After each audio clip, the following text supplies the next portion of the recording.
มาสงการมีอยู่ก้อนหนึ่งมาถามไว้ขอความอันหนึ่งอยู่อันนั้นเป็นข้อความสั่งหน้าป้อนในซึ่งเป็นข้อความอันไหนอยู่ในข้อความนั้นสวัสดีมาดูในกว่าดีเลยอันนั้นก็ถามไม่ว่าคือละป้อนในซึ่งอันนั้นก็ถามไม่ว่า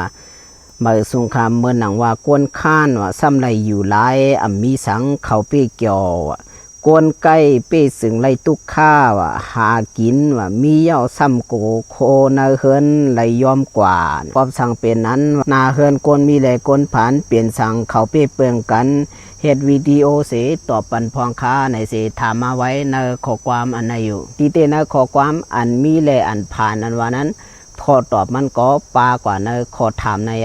อันที่เขาผ่านอยู่แลเขามีสารย้อนว่าเขาอยู่หลายเขามีตังค์เส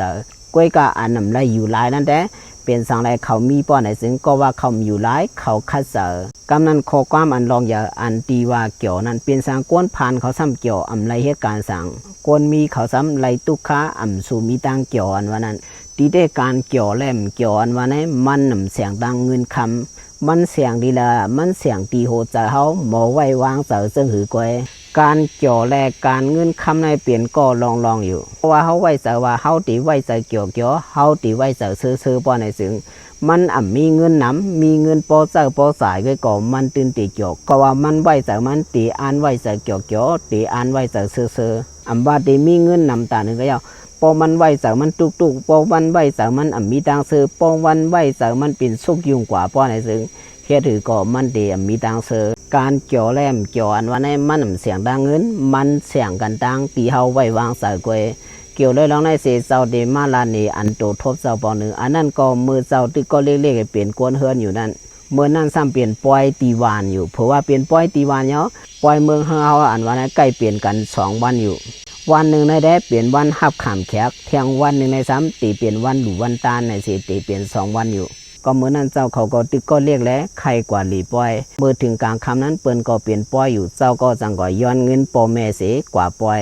ปอก็จังเอาเงินนั้นปันเสียแต่เจ้าสายเนื้อป้อยเสียไหลเงินเสียกว่าป้อยอยู่เห็นอันเสียเฮาตั้งใจก็อ่อนกันกว่าป้อยเผื่อว่ากว่าป้อยเอากว่าเจ้าสายเงินอันดีปอปันมานั้นตังหมดตังเสียงอยู่ไปเงินอันไหนได้ปอเฮาปันกว่าปุ่นตาข้าวตัง2วันเจ้าซ้ำเจ้าตาข้าวตัง2วันกว่าเจ้าสายขึ้นนั่นขึ้นเดียวเสียเงินนั้นหมดกว่า8แค่นั้นถึงหลังแทงวันหนึ่งมากลางวันก็เปลี่ยนปล่อยเหมือนกันกวยกลางเงินนั้นได้หัดย้อนตีปอเขาเยาก็ว่าปอเขาปั่นกว่ามือคำว่าหมดเยาถึงหลังแทงวันหนึ่งมาใครกว่าหลีปล่อยอยู่ใต้ก็มาห้องเงินในท้องกึดกาหือดาป้อในซึ่งกึดเหงเงินมานอยู่ก็ว่ามือขายามนั้นเงินเหงนั้นตึกซื้อกินข้าวซอยไหลปล่อยหนึ่งอยู่เจ้าก็สั่งเอาเงินเหงอ่อนนั่นเสียกว่าหลีปล่อยเพื่อว่ากว่าถึงหน้าปล่อยเอาต้องไม่เข้าหน้าเสกเอาเงิน1เหงนั้นกว่าซื้อกินข้าวซอยอยู่ตีโตได้มีเงิน10 ปี